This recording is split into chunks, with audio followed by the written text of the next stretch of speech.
Yo, what's up mga Lods? It's Bagay TV. Welcome back po sa ating channel. At ito nga po mga Lodi, no, nag-umpisa na po ang hearing dito po sa House of Representatives para po talakayin ang impeachment ni VP Sara Duterte. Yan po. Dito ko lang po nakita sa tagal-tagal po natin na nabuhay sa mundong ito na ang mas pinaniniwalaan po nila ay ang witness po na kriminal. Yan po mga Lodi, no? Di ba, dapat wala na pong credibility ang mga nasa preso para po mag-state witness o maging state witness. Pero siyempre, dahil i-connect po ito kay VP Sara Duterte, ayan po mga Lodi, tingnan nyo po mabuti si Madriaga. State witness, naka-full battle gear pa siya nung pumasok dyan sa House of Representatives para talakayin po, tanungin nila Luistro. Halatang-halata naman po talaga mga Lodi na eto po si Madriaga gusto lang po nilang idiin si VP Sara Duterte dito. Pakinggan niyo po mabuti ha. Eto pong video na to galing po sa kanila na pinipilit po nila na si VP Sara daw po ay kilalang kilala daw ni Madriaga. Ayan mga Lodi, oh, ito po dito sa video na to. Tingnan niyo po mabuti. Sino po yung nakaputi na may hawak ng bandera kanina? Si Mayor Sara po. Kanino niya binigay yung bandera? Sa akin po. Sa inyo po? Opo. Pwede paki-replay po.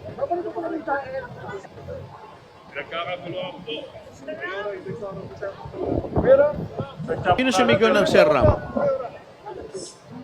Sino po yung sumigaw ng Sir Ram? Hindi ko po alam kung mga Isip Pilipinas Bicol.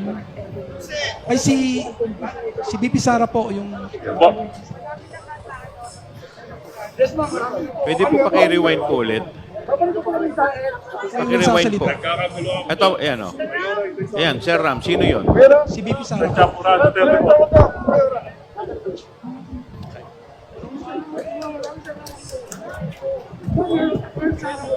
Sino po yung Sir Ram na tinatawag niya? Ako po, Your Honor, ako po, Madam Chair. Kayo po.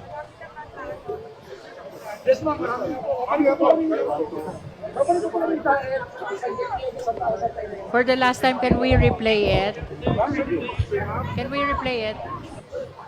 Nagkakaguluhan po. Sa Chapurado po.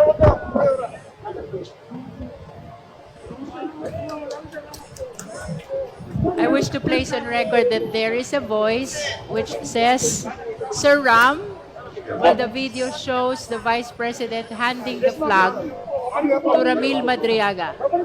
And during the presentation of this video, resource person Ramil Madriaga identified the voice to be that of the Vice President while she's handing it to him, he being Sir Ram.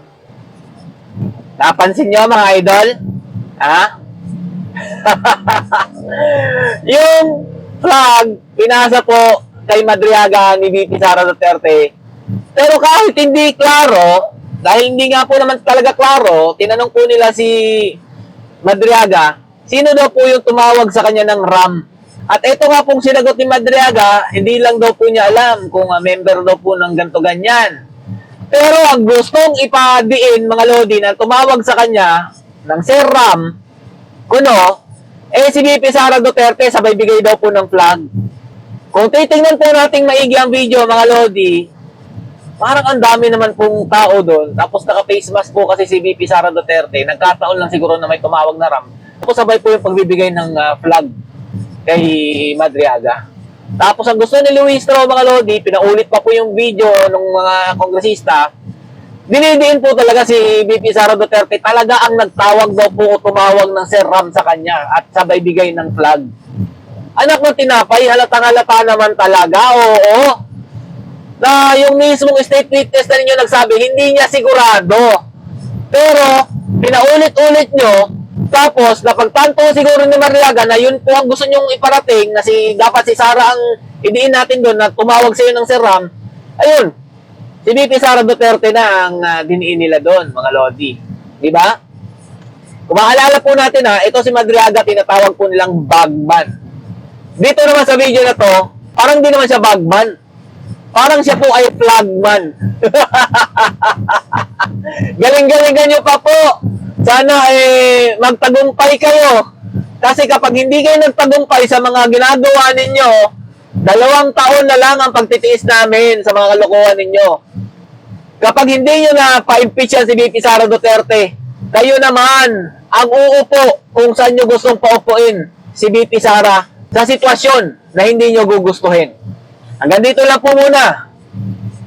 Stay safe and God bless you all. Duterte pa rin kahit anong gawin yung paninira.